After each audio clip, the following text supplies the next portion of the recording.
Jadi ya sudah sangat-sangat wajar jika bobot yang teman-teman itu dapat tidak sesuai dengan target. Karena dari posisi komposisi pakan itu sendiri memang sudah keliru kalau menurut saya.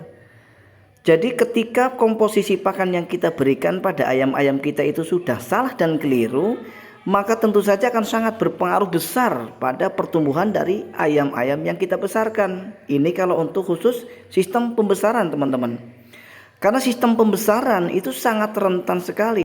Artinya, jenis pakan yang kita gunakan itu sangat menentukan cepat lambatnya pertumbuhan pada ayam-ayam yang kita besarkan, teman-teman.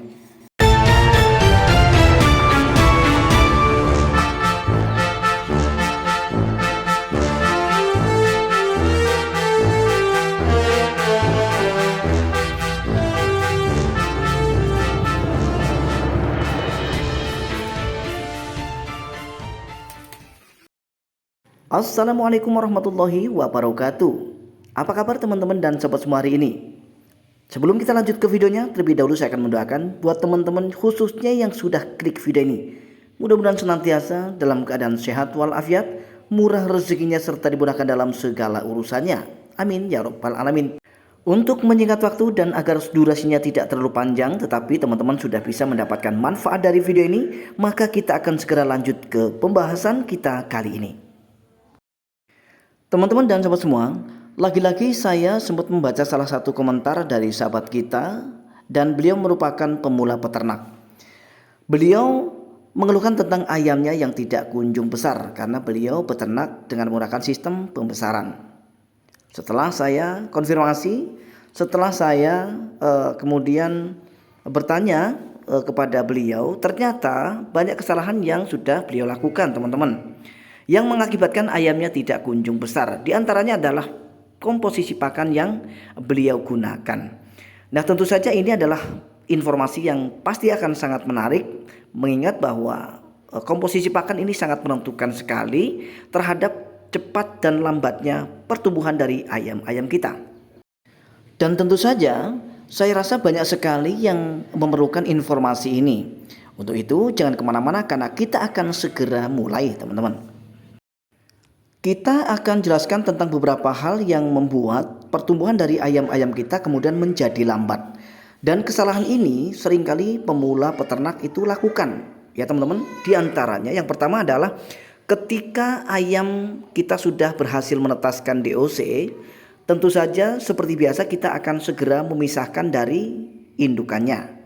Tentu saja dengan tujuan agar si indukan ini tadi kemudian akan segera bergaul kembali dengan pejantan sehingga melakukan proses kawin dan pada akhirnya indukan akan segera bertelur kembali dengan segera. Dan itu merupakan proses yang sangat baik, sangat bagus sekali, bahkan saya sendiri melakukannya. Jadi saya sangat setuju dengan ini.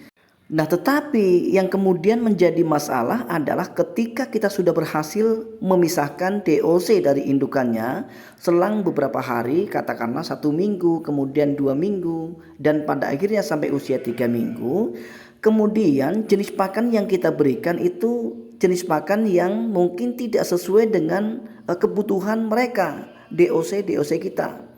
Itulah yang membuat kenapa pertumbuhan daripada DOC kita kemudian menjadi lambat. Wajar jika mereka tidak cepat besar.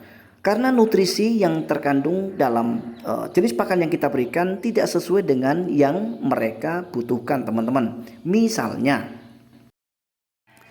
kita memberikan jenis pakan alternatif pada anak ayam kita yang usianya baru saja 3 minggu, yaitu dengan jenis pakan alternatif dari sisa nasi misalnya.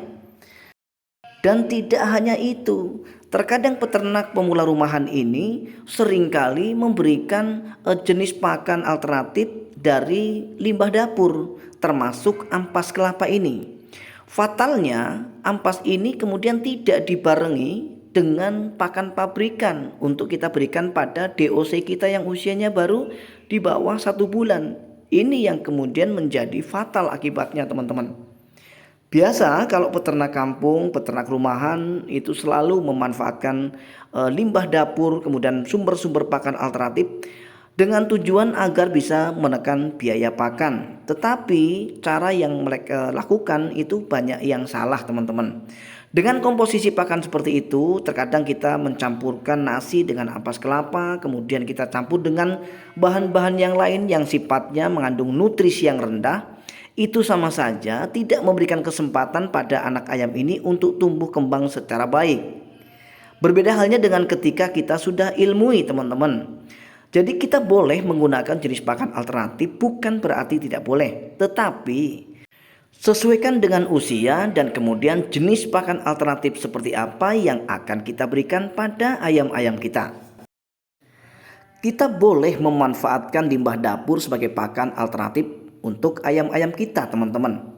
Nah, tetapi yang menjadi masalah adalah ketika kita tidak sesuaikan dengan usia yang akan kita berikan, ya.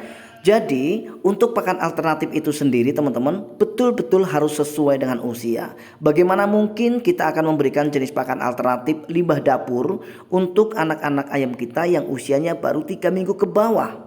Apa yang akan terjadi pada proses pertumbuhannya? Tentu saja akan sangat-sangat lambat. Apalagi ketika pakan-pakan alternatif yang kita berikan ini yang berupa limbah dapur ini kita tidak campur dengan pelet atau pur. Tentu saja imbasnya akan sangat buruk sekali pada pertumbuhan anak ayam kita, teman-teman. Inilah yang kemudian seringkali dari peternak pemula mengalami ayam-ayamnya kecentet, bahkan tumbuhnya tidak normal alias lambat sekali untuk besar, teman-teman.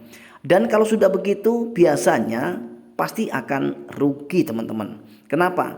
Niatnya hanya untuk ngirit, ya, untuk hemat biaya pakan, tetapi justru akibatnya fatal karena kita sudah keterlaluan, teman-teman, ya. Dalam artian keterlaluan itu kita keterlaluan menekan biaya pakan tanpa memikirkan ayam-ayam yang kita besarkan, teman-teman. Nah, kemudian solusinya bagaimana? Komposisi pakan seperti apa sebetulnya yang bagus untuk ayam-ayam kita dari 0 sampai kepada usia panen, agar pertumbuhan dari ayam-ayam kita bisa tumbuh kembang secara normal, bahkan kita bisa mendapatkan bobot sesuai dengan target yang kita tentukan, teman-teman. Jadi seperti biasa, bahwa komposisi pakan yang paling baik dari yang terbaik sebetulnya kita akan menggunakan jenis pakan dari pabrikan. Nah, mengingat jenis pakan pabrikan itu kan mereknya banyak sekali.